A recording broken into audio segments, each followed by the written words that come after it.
Assalamualaikum warahmatullahi wabarakatuh. Selamat pagi, selamat siang, selamat sore, selamat malam. Kita akan mengulang kembali materi tentang konflik sosial ya. Kita mulai saja, langsung saja. Di video ini saya akan menjelaskan slideshow satu demi satu, poin demi poin dari slideshow materi konflik agar bisa menjadi bahan belajar teman-teman semuanya. Oke, kita mulai saja. Konflik itu di sini sudah jelas ya. Ada berasal dari kata Latin konfigur yang berarti saling memukul ya.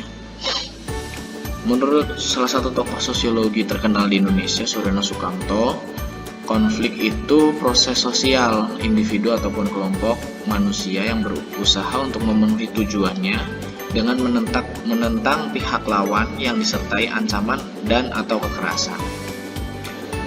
Nah, dalam definisi Suryono Sukamto ini kita ada beberapa poin yang harus digarisbawahi tentang konflik. Pertama, itu dia adalah proses sosial. Dia itu adalah sebuah proses sosial, artinya berarti dia itu adalah sesuatu yang membentuk dunia sosial kita karena adalah proses sosial. Pelakunya bisa individu, antar individu, bisa juga individu dengan kelompok, bisa juga kelompok dengan kelompok. Dia berusaha memenuhi tujuannya ini ya, memenuhi tujuan, malah kegeser. Berusaha memenuhi tujuannya dengan cara menentang pihak lawan. Jadi ada pertentangan, yang melakukan pertentangan. Nah, bentuk pertentangannya seperti apa? Bisa jadi disertai ancaman dan atau kekerasan. Artinya tidak mesti sebuah konflik itu berujung pada kekerasan atau bentuk sebuah konflik itu adalah kekerasan. Ada beberapa pengertian dari konflik lainnya. Di sini ada beberapa tokoh, tapi hanya saya cantumkan satu. Silahkan dibaca sendiri kembali tentang beberapa tokoh ini tentang konflik. Tetapi pada dasarnya definisinya itu hampir sejalan atau hampir sama dengan Suryono Sukamto gitu ya.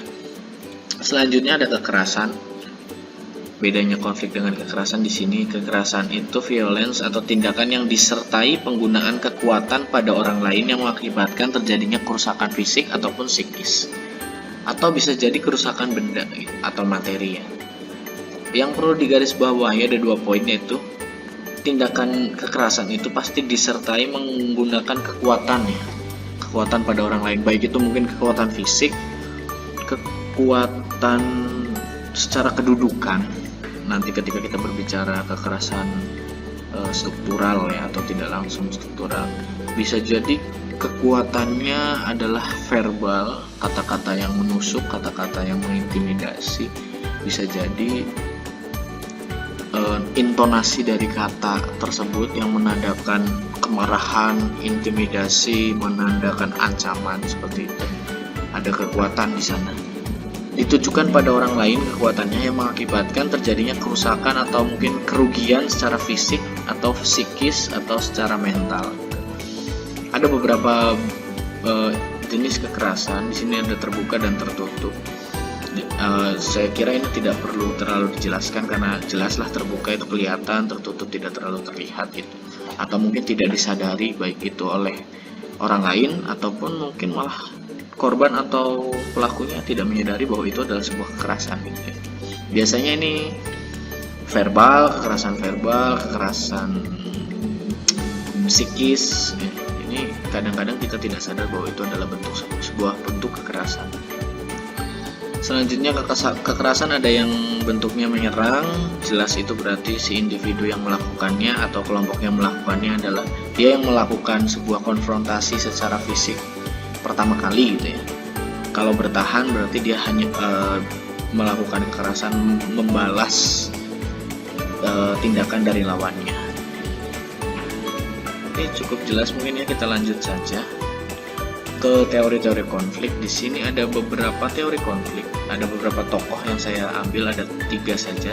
Ada yang lain juga mungkin di buku yang teman-teman punya atau di modul atau di bahan bacaan teman-teman semuanya. Saya ambil 3 tokoh. Pertama Karl Marx. Kenapa Karl Marx saya ambil? Karena memang dia itu termasuk disebut sebagai bapak teori konflik dalam konteks sosiologi. Karena menurut dia konflik sosial itu adalah pertentangan kelas, di mana masyarakat yang berada dalam konflik dikuasai oleh kelompok dominan. Karl Marx ini menjadi terkenal dengan teori konfliknya karena dia menganggap sebuah struktur sosial ataupun hasil-hasil dari bentuk-bentuk kegiatan sosial ataupun kesepakatan sosial masyarakat itu sebenarnya menurut Karl Marx tidak lain adalah berdasarkan atau dihasilkan dari sebuah konflik atau pertentangan antara kelas, di mana yang dimaksud dalam konteks ini Karl Marx, kelas yang ada di dalam konteksnya Karl Marx itu adalah kelas borjuis atau kelas yang memiliki modal, karena dia itu dalam konteks ini ya masyarakat kapitalis ya. Dan juga kelas selanjutnya atau kelas bawahnya itu adalah kelas proletar, yaitu buruh ya. Si buruh ini dikuasai oleh yang memiliki modal, tentunya ada kelas atas. Nah, dan terjadinya konflik. Nah, konflik yang terjadi, terus nanti ada solusi baru, konflik lagi, terus ada mediasi, ada konflik lagi, nanti dinamikanya itu yang menghasilkan apa-apa yang ada di masyarakat. Karena Karl Marx ini berkeyakinan atau mendukung determinisme ekonomi ya. Jadi segala hal yang menurut Karl Marx itu, segala hal yang muncul di dalam masyarakat, entah itu budaya, bahasa, dan sebagainya, itu sebenarnya tidak lain adalah efek samping dari kegiatan ekonomi menurut Karl Marx. Selanjutnya, tokoh kedua adalah Louis Althusser ya. Konflik terjadi dikarenakan adanya kelompok lapisan bawah yang semakin mempertanyakan legitimasi dari keberadaan distribusi sumber-sumber langka. Menurut Althusser, manusia itu memiliki kebutuhan, memiliki keinginan yang dimana harus dipenuhi dengan sumber-sumber pemenuhan, baik itu mungkin berupa materi maupun non materi, yang semakin lama semakin langka, sedangkan manusianya semakin banyak. Nah, di mana sumber-sumber ini tidak terdistribusi secara merata dan lebih banyak dipegang oleh atau dikuasai oleh kelompok lapisan atas.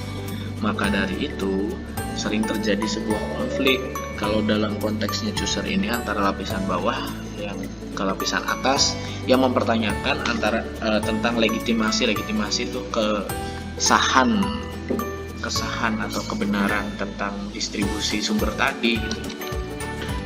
Itulah yang menyebabkan konflik. Kalau sedangkan menurut Myers ada dua pandangan, di sini ada pandangan tradisional dan pandangan kontemporer. Menurut dia, ketika kita berpikir secara tradisional, kita melihat konflik itu udah pokoknya sesuatu yang buruk, harus dihindari gitu. Sedangkan kalau menurut pandangan kontemporer, konflik itu sesuatu yang tidak dapat dihindari. Mau bagaimanapun caranya, dia pasti akan ada sebagai konsekuensi adanya interaksi manusia.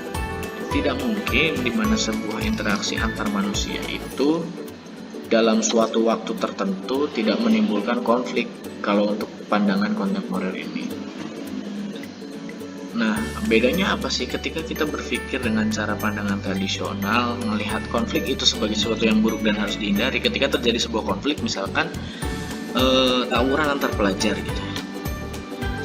Ketika itu terjadi, ketika kita hanya memikirkan pandangan tradisional, kita akan melakukan kebanyakan hanya melihat bagaimana cara menyelesaikan konflik itu atau menghindari konflik itu secara cepat, memaksa, dan yang penting selesai gitu ya, yang penting tidak terjadi lagi gitu. Misalkan dibubarkan tawurannya atau ditangkap oleh polisi, lalu orang tuanya dipanggil, terus anaknya dikembalikan orang tuanya, nanti anaknya dimarahi oleh orang tuanya, terus sekolah mungkin menskors mereka, atau bahkan mungkin ada yang dikeluarkan. Udah selesai gitu, karena hanya menganggap ini sesuatu yang buruk aja dan berusaha keras untuk menghilangkan itu. Padahal kalau kita melihat kontemporer, konflik itu pasti terjadi ya kalau kita sebagai pandangan kontemporer. Mungkin itu ada masalah lain gitu. Kenapa sih terjadi tawuran ini? Ada masalah lain mungkin.